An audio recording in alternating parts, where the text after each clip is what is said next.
Hey everybody out there in YouTube land, this is Brother Phil, the Sidewalk Saint. I want to talk to you a little bit about love. My favorite subject. What do you think love is? What is love really? Love, to give love conditionally is not really love. If you only reward your kids with love because they did what you wanted, that's not love. If you are addicted to your partner because you're trying to fill a hole with them that you need to fix, that's not love. It's more like a symbiotic thing, and a lot of people put the word love around these things. Well, it's not. What is love really? And I'm gonna get all spatial on you guys right now because it's there's no other way. Like, okay, so are you ready? What is the definition of God really?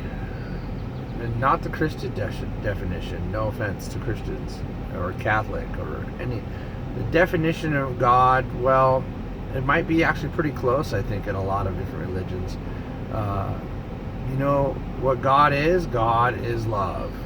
I think that's I don't know exactly. I'm not well versed in the Bible, though I do like Jesus quite a bit. God is love. God is love. So, what does that make everything around us?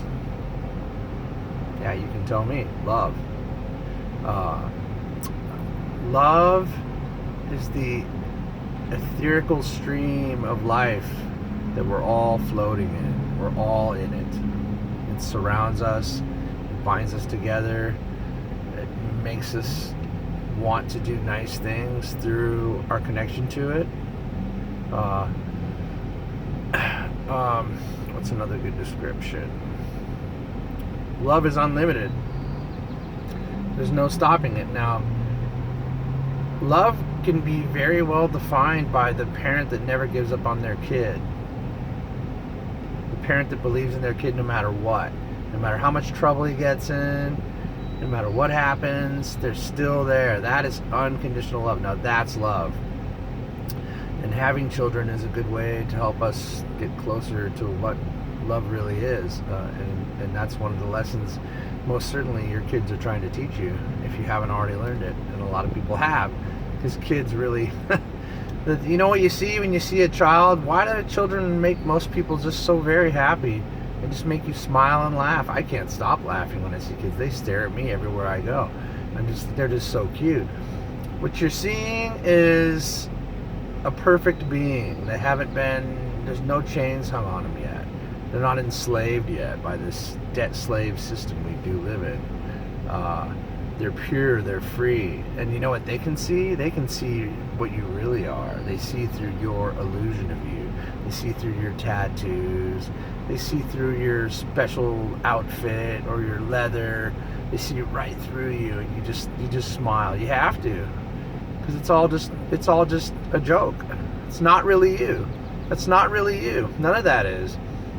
What's really you is your consciousness, your being. Just, that's so hard to describe. It's such a big thing. You know, and you know what? Love the illusion of what you are. It's great. We get to express ourselves in any way we see fit with complete and total freedom. Wow. What a beautiful thing. Well, guess what? That's not very common in the universe. They get pretty close, but this is the most free and expressive planet in the whole entire universe. And my phone is wiggling. Hold on a second. Do this. There we go. And that should help. So anyways, so yeah, and here's a good technique that I used to help really reactivate my heart. And let me tell you, let me show you first, and then I'll tell you some funny stuff about your brother Phil. And I'll laugh at myself all day on this one. So here's this awesome technique I know. It's where you unplug the ego, and you plug in your soul and your higher self, and you just kind of connect with everything. You're reinstating your connection. It's always there. It's always been there, but going through these hard times, we've had to disconnect a lot, because to see the stuff that we have to see and things we have to go through, it's hard. The soul is like, man, I can't take this. A lot of people want to get out early. Suicide, drugs, it's just a quick way out. So here's the technique. Just visualize yourself. You can do it meditating or praying, whatever you want. Our religion's accepted. And you visualize yourself unplugging the ego. What is the ego? The ego is eat, sleep, shit, and other things the ego likes that all of us like. Take, get, steal if you have to. Your ego just wants you to have anything at any cost. And guess what? Your ego's not actually meant to run your life. It's doing the wrong job. Its only job really is fight or flight. Survival. That's it. And your soul and your higher self are, well, should I share this food with someone that's starving over there? That's the soul. The soul is, should I stay up and protect my family? The soul is, maybe I shouldn't shit on my neighbor's lawn. They might not like it. Or I might not crap near the area that we all live in, so we don't have to smell it. The soul makes the good decision. The ego doesn't. The ego's kept us alive, though, and I'm very grateful for the ego. The death of the ego is not even a thing. Without the ego, you wouldn't exist. You wouldn't have been able to even complete this mission. So it's been tormented just as much as you. It's gone through all that you've gone through, and it's crying deep inside, that poor ego is. And it did a damn good job, because here we are ascending now. Wow, good job, ego. So just give the ego a lazy boy chair and unplug it. Unplug it from your decision-making process and plug into your higher self and your soul. You can do it physically, etherically, praying. You can do it meditating. Do it any way you want to do it.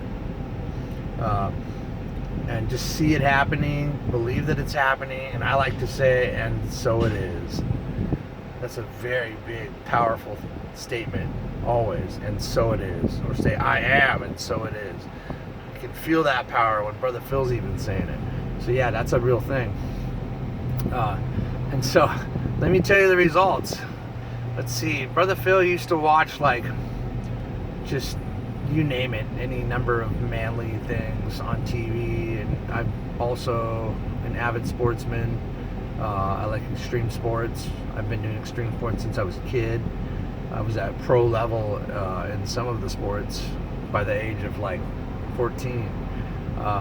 Anyways, enough about me. But what happened was, I still like my sports. I gotta stay active. An active baby is a healthy baby. And I'm a big baby now. And that's really what it turned me into.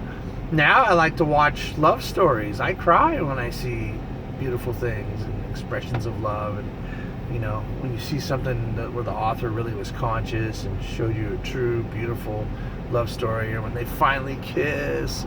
That stuff I would have just laughed at and turned off and just dismissed before. The change is massive. You're really bringing in the truly loving part of yourself. You're bringing it in.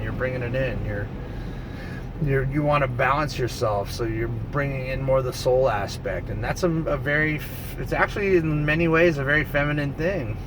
I've always been a huggy person, but now I'm just a big freaking fluffy teddy bear. I don't know how I weigh 275 pounds. I don't have any fat on me, just a little tiny bit, but I'm a big old 275 pound teddy bear that loves you. So anyways, hope this video was fun. I love you guys a lot, so help do that, and you can just start to discover what real love is through that, because you will. It'll happen. And I just want to say that I love you guys a lot, and I always have and always will, and I'm here for you, and I look forward to serving humanity in the future. And anyone that saw this video, I hope you got what you came for, because you're what it's all about for me. Once again, I love you guys a lot, and we'll see you on the next one.